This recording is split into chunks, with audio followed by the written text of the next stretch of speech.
Amazing. So that's a little bit of the story of the wise men. And we're going to play a game now.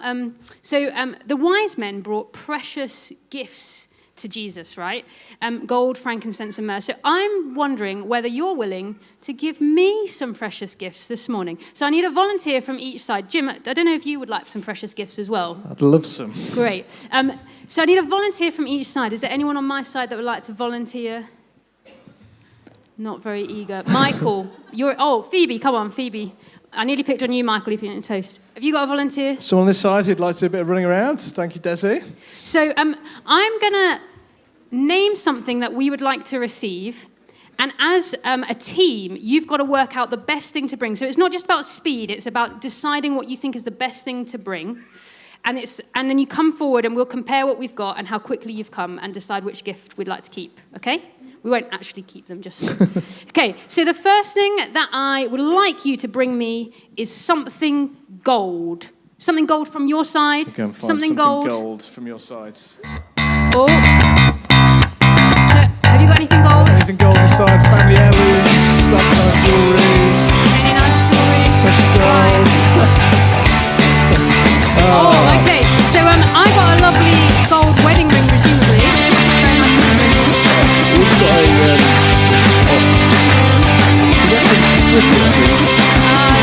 a golden gun. I feel like we can one. We're both good. Please feel free to return the item. Okay, the next thing that we would like is something new.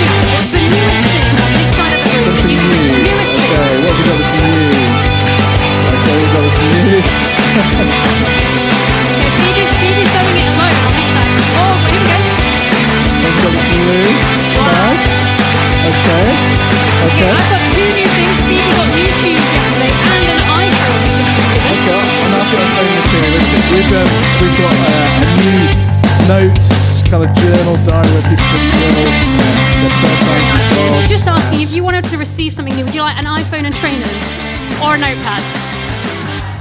Oh, I mean, okay. you're literally going to get a 50-50 split there, aren't you? Yeah, all right, that's a tie. You can return those items. Okay, thank you. Okay, final thing. This requires a bit of thinking. We would like something precious. Something precious. Something precious. Oh, there's volunteering some children. We've got some children volunteered. Oh. So again, we have two items here. We volunteered some lovely children, and we also have a Bible. Something precious. Well done. You have. I'll leave you to make to work out the theological judgment on this one. Good luck. Oh, thank you very much. Thank you so much. I feel like my side definitely won that. You can go and take a seat. Thank you. I won't keep any of these gifts, as nice as they are. Thank you. But we're going to kick off this morning thinking about coming to worship.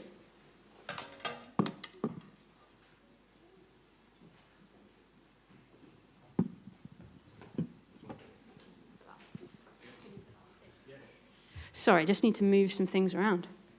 So, thank you. So, this morning we're thinking about coming to worship.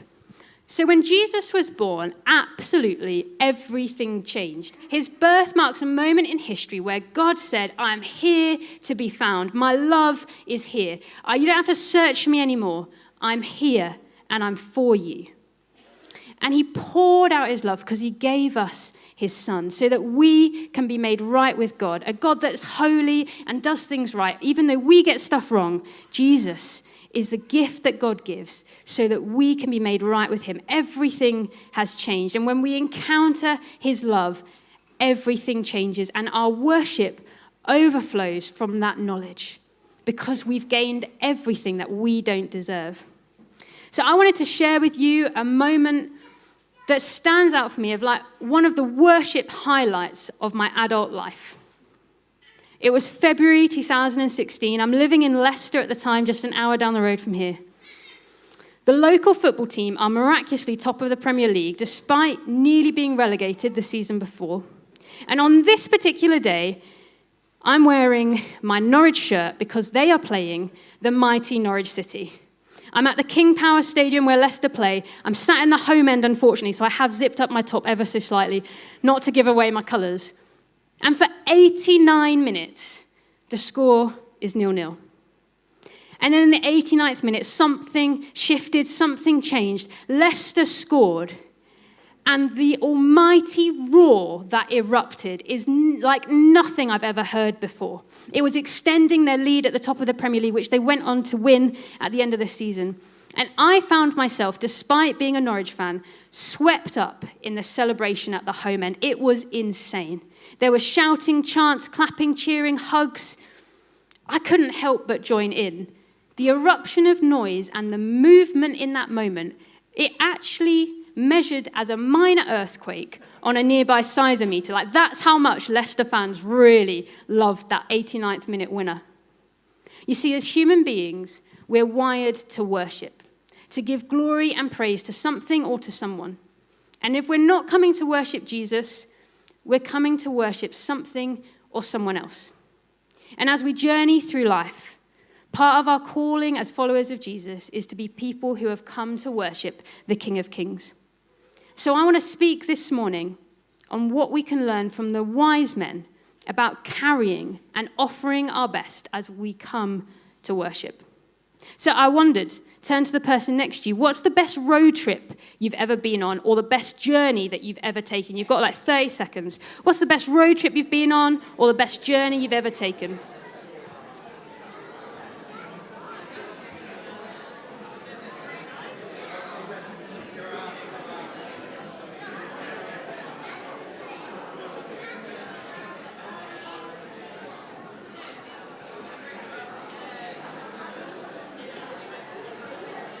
So I can hear so much chatter in the room. It means I'm sure that you've all got some great holiday stories to tell.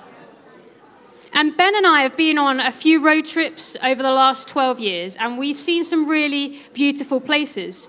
But now that we have kids who don't really travel all that well, we've come to realize that we have to know the why. We have to know the reason that we're taking the journey, to know that the effort of keeping a toddler and a baby entertained in a confined space was worthwhile. And you see, the wise men, they traveled over many months and hundreds of miles. Why? Because they'd come to pour out their worship and offer their best to Jesus. They endured the ups and downs of long-distance travel, the delays, the physical, mental, and emotional difficulties, the need to fit in normal, everyday things like eating and sleeping, washing. They had ups and they had downs, but they made the journey so that they could come to worship. Now, there's a fresh invitation for us this year to make that journey through the week. It's ups and it's downs, and come to this moment, us gathered together here on a Sunday, and come to worship. There is something extraordinary that happens in this space as we all gather together. We come from different places in the week, but when we gather together, God does something extraordinary when we come to praise him. So what could this year look like if you lived a life marked as someone who has come to worship? Throughout the week, we can choose to take the achievements. Found a trophy in my garage. I don't know what this one is for, actually. But we can take the achievements. Maybe it's being kind when actually it was really hard to be kind to that particular person. Maybe it's starting back at school well. Maybe it's a hobby that you're really good at. Maybe you've reached a target at work that you've been aiming for. And we can choose to offer these things in worship.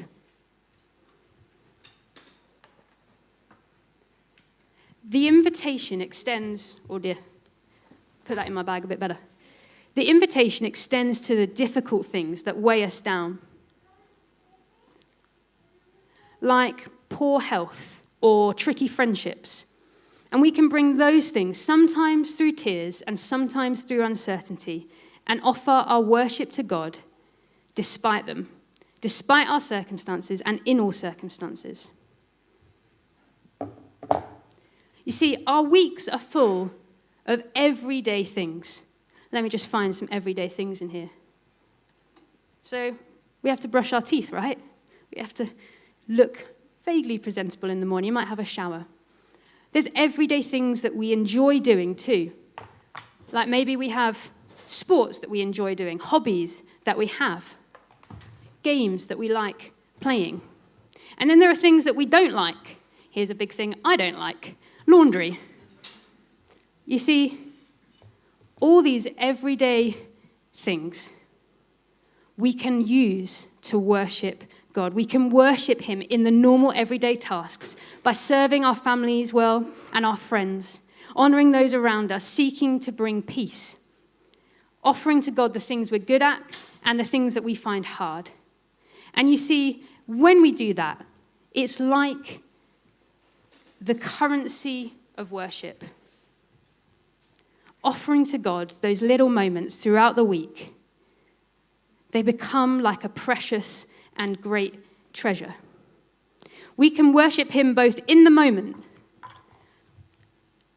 and we can carry those things in our heart and bring them here on a Sunday and pour them out in thanksgiving and praise. The wise men had to stop and ask directions. They had to reorientate themselves on the journey they were taking to make sure that they were still heading in the right direction. And you know, as we carry the stuff through our week, we need each other to help us remember where we're heading and why we're taking the journey. We look to each other for direction. We've all had different experiences and we're carrying different things. We need each other to remind ourselves we are a people who have come to worship. And one significant way that we can do this is through midweek groups. They provide a regular opportunity outside of a Sunday to encourage one another, to encounter more of the love of God, to learn to live more like Jesus, and to go in the power of the Spirit.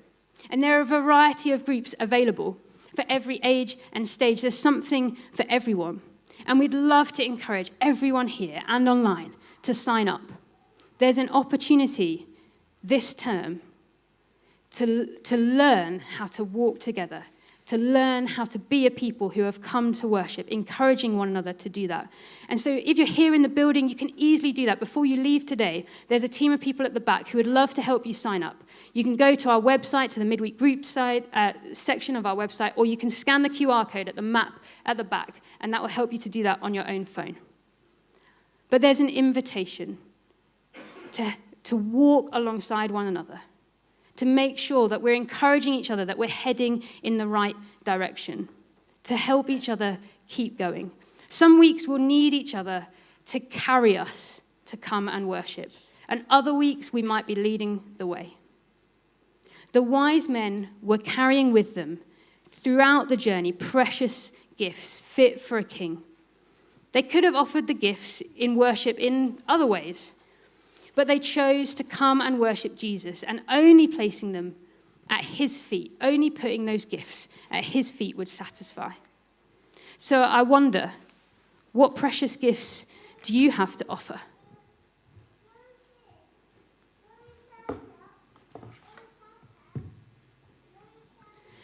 Maybe it's your time.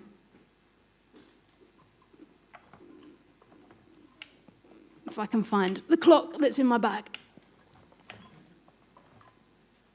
Maybe it's your time. Time is precious. Maybe you can offer that.